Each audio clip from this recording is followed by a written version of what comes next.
No కాదు మీరు ఒక్క పర్మిషన్ కూడా తీసుకొని రాలేకపోయారు. ప్రాణేత చేవెళ్ళ గురించి అసలు మీరు ఏమి తోక మొదలు పెట్టారు, తల మొదలు పెట్టలేరు అని చెప్తా ఉన్నారు. అదే నేను వారికి ఒక విషయం గుర్తు చేస్తున్నాను. అప్పుడు కూడా నేను అక్కడ అపోజిషన్ లీడర్గా ఉన్నప్పుడు మాట్లాడింది. మహారాష్ట్ర ముఖ్యమంత్రి మనకు లేఖ ఏం రాశాడు? మీరు 152 మీటర్స్తో డిజైన్ చేసుకొని ప్లాన్ చేసుకొని ప్రాణేత చేవెళ్ళ ప్రాజెక్ట్ కడతా ఉన్నారు. మాకు అబ్జెక్షన్స్ ఉన్నాయి, మేము క్లియరెన్స్ ఇవ్వలేదు, మీరు కట్టబాహండి అని రాశాడని ఆయనే అఫీషియల్గా లేఖ చూపిస్తున్నారు. అంటే ఆనాటి కాంగ్రెస్ ప్రభుత్వం తుమ్మడిహట్టి దగ్గర 152 మీటర్స్ హైట్లో కట్టాలని ఆలోచన చేసి డిజైన్ చేసి ముందుకు పోకపోతే మహారాష్ట్ర ముఖ్యమంత్రి ఆ లేఖ అయితే రాయడు కదండి. It is clear.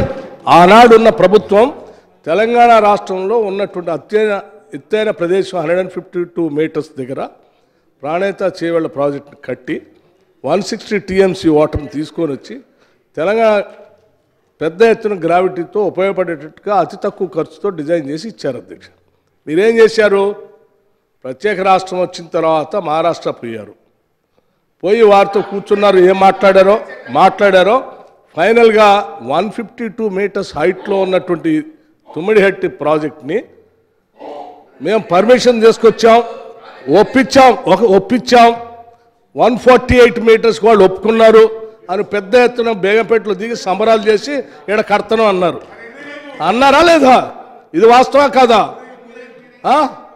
148 మీటర్స్కి ఇచ్చారు, మాకు పర్మిషన్ తీసుకొని వచ్చాం అని బేగంపేటలో దిగి సంబరాలు చేసి అప్పుడే ఎవరినో వాళ్ళైనా పిలిచారు. చివరికి ఏం చేశారు అధ్యక్ష? ఆ 148 మీటర్స్ కూడా వదిలేసి కిందికి 100 కిలోమీటర్ల కిందికి వచ్చేసి 100 మీటర్స్ దగ్గర కాళేశ్వరం మొదలుపెట్టి అది కేవలం 28,000 కోట్లతో అయ్యేదాన్ని 1,47,000 కోట్లకు పెంచారు. కనీసం అండి, ఇది వాస్తవం. మీరు చెప్పిన లెక్కలే. మీరేమైనా పర్మిషన్ తెచ్చారని వదిలేసాడు. వాళ్ళు మొదలుపెట్టి మనకు నీళ్ళు ఇవ్వాలని, ఎట్టి పరిస్థితులు చేయాలని ఆనాటి ఉమ్మడి ప్రభుత్వం మొదలుపెట్టింది. మరి మీరేం చేసాం, మనం ఏం చేసాం? దాన్ని తీసేసి 100 మీటర్స్ దగ్గరకు వచ్చి 500 మీటర్స్ అబోవ్ మల్లన్న సాగర్ దాకా లిఫ్ట్ చేస్తామని 100 మీటర్స్ నుంచి మొదలుపెట్టారు. దేనికోసం? లిఫ్ట్ చేస్తే డబ్బులు వస్తాయి, పైపులు తేవచ్చు, మోటార్లు తేవచ్చు, ఖర్చు పెట్టుకోవచ్చు, ఏదైనా చేయొచ్చు. ఇది ఆలోచన అధ్యక్ష.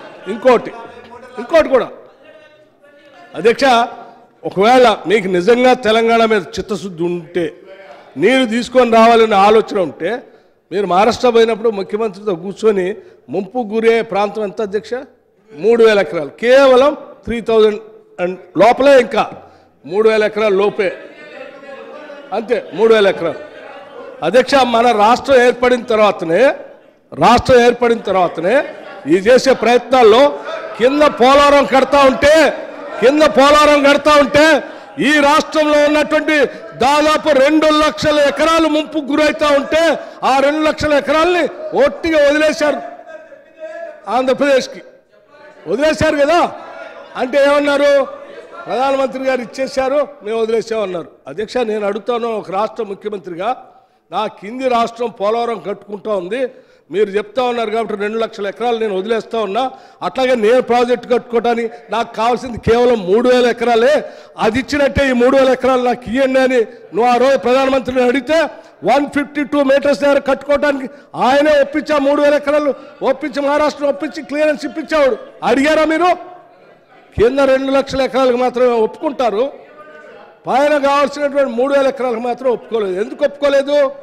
మీకు నిజంగా ప్రాజెక్ట్ కట్టాలనేటువంటి ఆలోచన లేదు. 152 మీటర్స్ దగ్గర ప్రాజెక్ట్ కట్టాలనే ఆలోచన లేదు. ఉండి ఉంటే డెఫినెట్గా మా 2 లక్షల ఎకరాలు మీరు ప్రధానమంత్రిగా కింది రాష్ట్రానికి ఇస్తా ఉన్నారు, మరి మేము ప్రాజెక్ట్ కట్టుకోవడానికి మాకు కూడా 3,000 ఎకరాలు మునిగిపోతుంది కాబట్టి మహారాష్ట్రకి ఆ మాట చెప్పండి.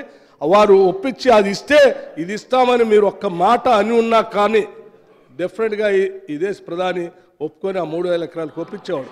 కేవలం 3,000 ఎకరాల ముంపు కోసం కిందికి తీసుకొచ్చామని చెప్పారు మీరు. 152 మీటర్స్ నుంచి కిందికి దాన్ని ఎక్స్క్యూజ్గా చూపించి కింది తీసుకొని వచ్చి 100 మీటర్ల దగ్గర కొట్టి దాన్ని పెంచి అధ్యక్ష మోటార్ల యాడ్లో తీసుకొచ్చారట.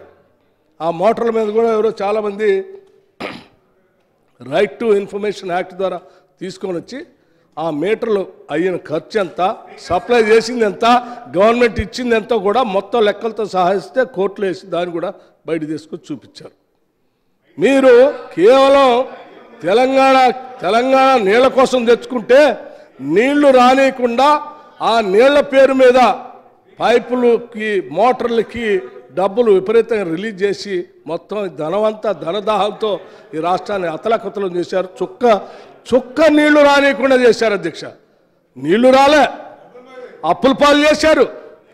పోనీ అది పనికి వస్తుందంటే అది పనికి రాకుండా చేశారు. అంతిమంగా ఈ 10 ఏళ్ళు అది ఎట్లా బాగు చేయాలో తెలియనటువంటి భయంకరమైన దుస్థితిలోకి ఈ రాష్ట్రాన్ని నెట్టేసి ఇంకా వాస్తవాలు చెప్తే తగుదనమ్మా అని హరీష్ రావు గారు లేచి ఇంకా ఏదో సరి చేసుకోవడానికి చెప్పడానికి మాట్లాడుతున్నారు. ఇంతకంటే హాస్యాస్పదం ఏముంది? దయచేసి హరీష్ రావు గారు ఇప్పటికైనా ఉత్తమ్ కుమార్ రెడ్డి గారు చెప్పింది కరెక్టే అని ఒప్పుకొని దాన్ని ఎట్లా సరి చేసుకుందాం సలహాలు సూచనలు ఏంటి ముందుకు పోదాం అధ్యక్ష.